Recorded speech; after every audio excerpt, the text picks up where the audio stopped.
Imagine waking up tomorrow and realizing that your phone, your job, your salary, your online business, even your children's future skills, are all being decided not by your country, but by a silent war between two superpowers. This is not a war of bombs. This is a war of computer chips, artificial intelligence, and control over technology. Today's video explains the US-China de-risking strategy, the AI and semiconductor tech war, and why China is now building good enough AI instead of the best AI, and why that decision could reshape the world.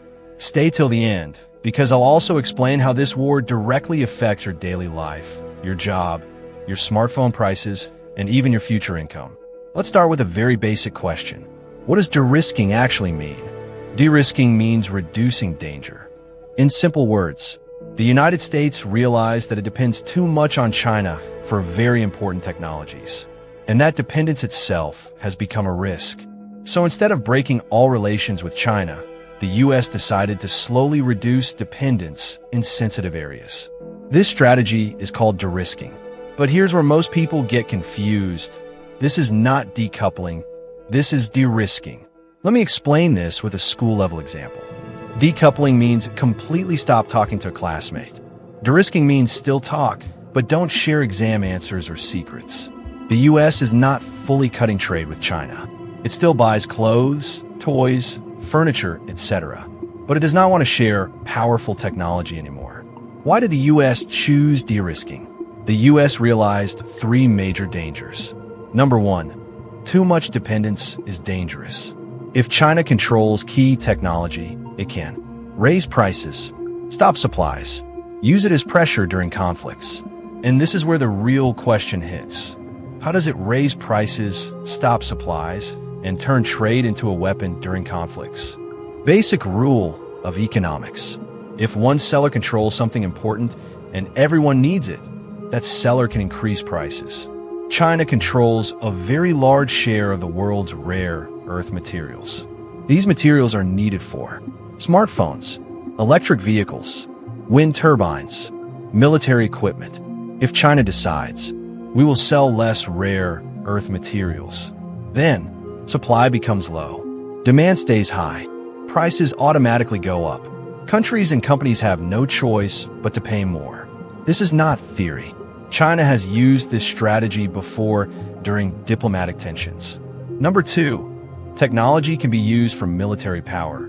Advanced chips and AI are not just for apps or games. They are used in missiles, surveillance, cyber warfare. Number three, whoever controls technology controls the future. Technology decides jobs, economy, global power. Most people don't realize this, but technology now controls jobs, economies, and global power. Confused? Stay with me.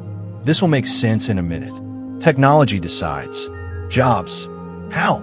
Technology decides which jobs exist, which jobs disappear, which skills are valuable. Simple example. Before smartphones, jobs, camera repair, map printing, DVD stores. After smartphones, those jobs almost vanished. New jobs appeared. App developers, digital marketers, AI engineers. Technology creates jobs for people who adapt and removes jobs for those who don't. Technology decides the economy. How?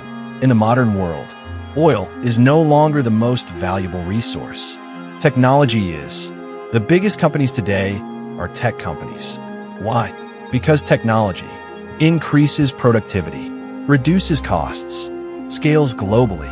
Let's make this easy with a simple comparison. A factory without advanced technology produces slowly, needs many workers, makes less profit. A factory with AI plus automation produces faster, needs fewer workers, makes more profit. Technology decides global power.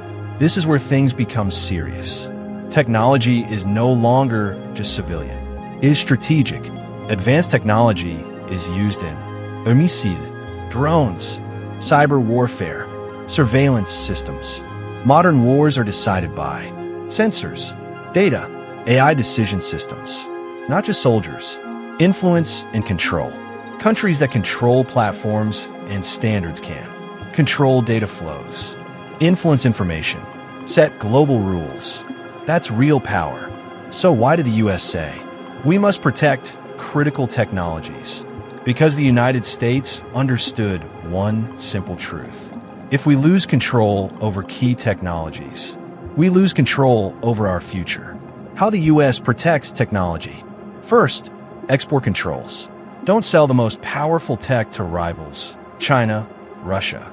Second, domestic manufacturing. Make chips at home. Third, trusted partners. Share tech only with allies, Japan, South Korea, United Kingdom, Australia. This strategy is called de-risking. Export controls slow rivals. Domestic manufacturing builds strength. Trusted partners create safety. This is de-risking. Now here's where this connects directly to your everyday life. Don't depend on one income. Create assets you control. Invest with trusted systems. That's de-risking your money. The next global superpower won't be the one with the most weapons. It will be the one that controls technology access. AI and chips will decide who gets rich, who controls data, who shapes the future, and whether you like it or not. This war will shape your life.